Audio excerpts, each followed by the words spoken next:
aujourd'hui le 30 mai 2023 à l'ambassade du Mali à Dakar. Je tiens à passer par la présentation d'abord. À ma gauche, vous avez Alpha Date de la société civile des Maliens établis à l'extérieur, la section du Sénégal, accompagné de M. Salia Koulibaly, également de la société civile des Maliens établis au Sénégal. Et moi, je suis Mohamed El Diko, le président du Conseil national de la jeunesse du Mali, CNJ Mali, section Sénégal. Vous avez également M. Issa Dambélé, qui est le chargé des relations extérieures du bureau du Conseil national de la jeunesse du Mali, section Sénégal, accompagné de Mme Fatmata Keita, qui est la chargée des affaires du peuple malien à travers les assises nationales de la refondation du Mali, qui s'est passée en République du Mali du 18 au 23 décembre 2021. C'est lors de cette assise que les Maliens, en leur grande majorité, ont demandé à la révision constitutionnelle, plutôt pour dire à la nouvelle constitution, d'amener une autre constitution, de remplacer l'ancienne par une nouvelle constitution.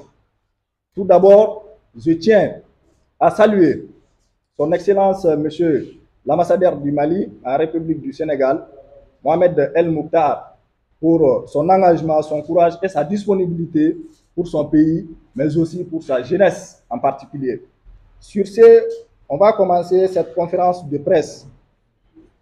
La nouvelle constitution à laquelle nous souhaiterons vous en parler est un document qui est composé essentiellement de 29 pages, 14 titres et 191 articles.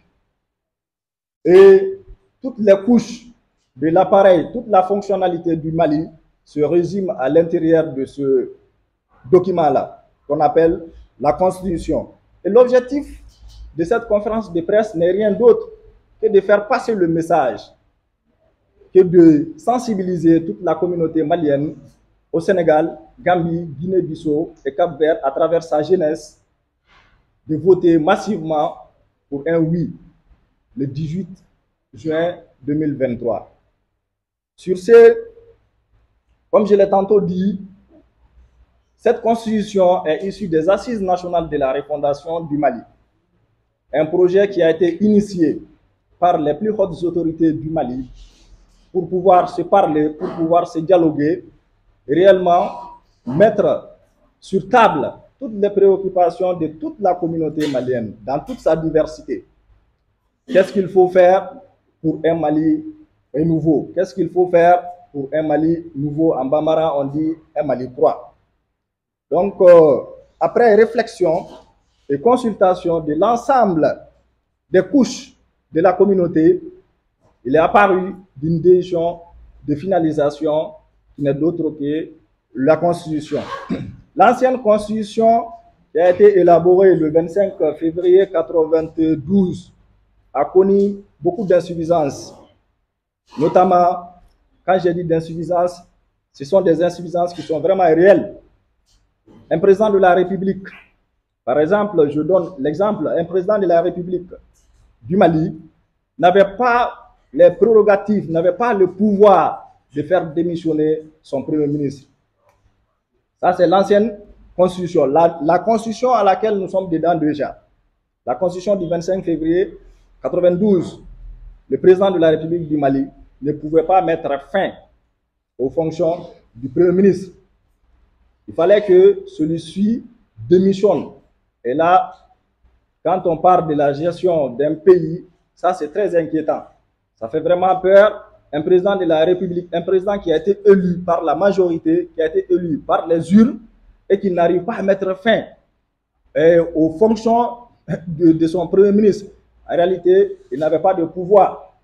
Donc, cette nouvelle constitution a mis fin à ça et c'est précisé.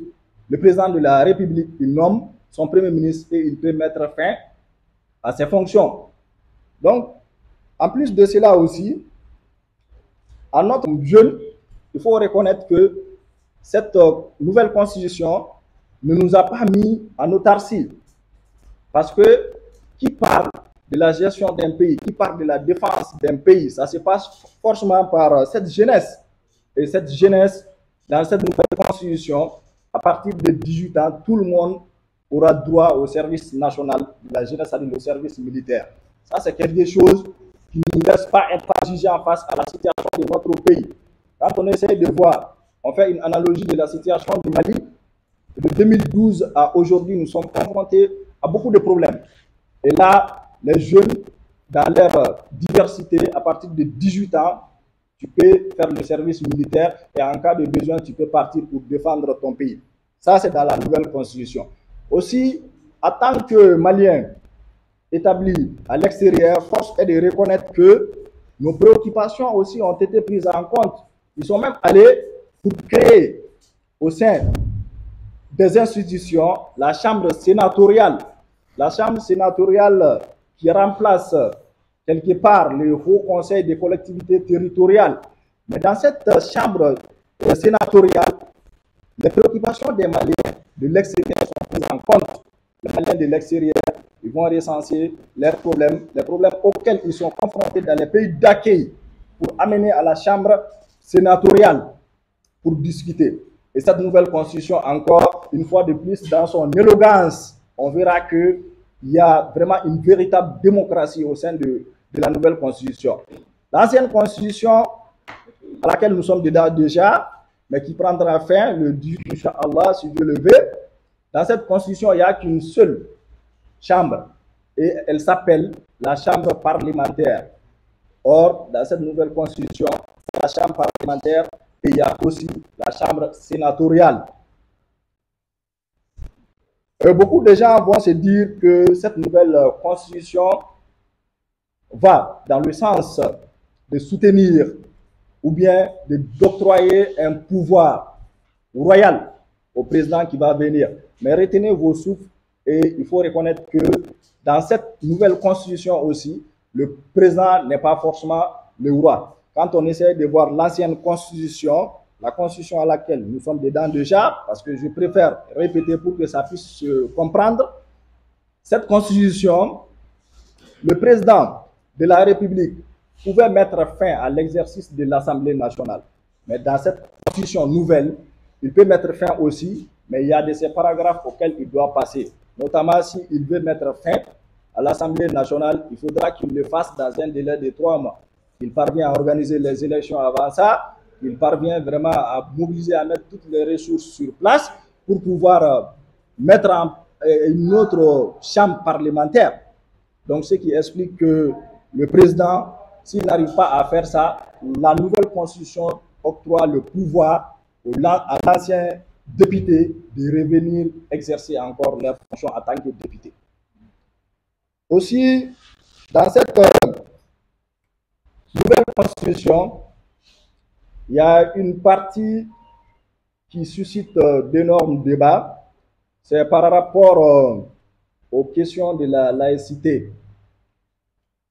Et cette question de laïcité, quand on réfléchit, on verra déjà que l'élaboration, il y a eu une première élaboration de la Constitution. Et toutes les couches, que ce soit les religieux, les dignitaires, les notables, tout le monde était représenté dans cette commission. Après la première élaboration, il y a eu une seconde élaboration qu'on appelle la commission de finalisation. Et le problème de la laïcité, notamment dans son article 11, on verra qu'on dit l'enseignement supérieur est laïque. L'enseignement supérieur est laïque, ça veut dire quoi? L'enseignement supérieur chrétien, que tu sois musulman, que tu appartiens à une autre religion,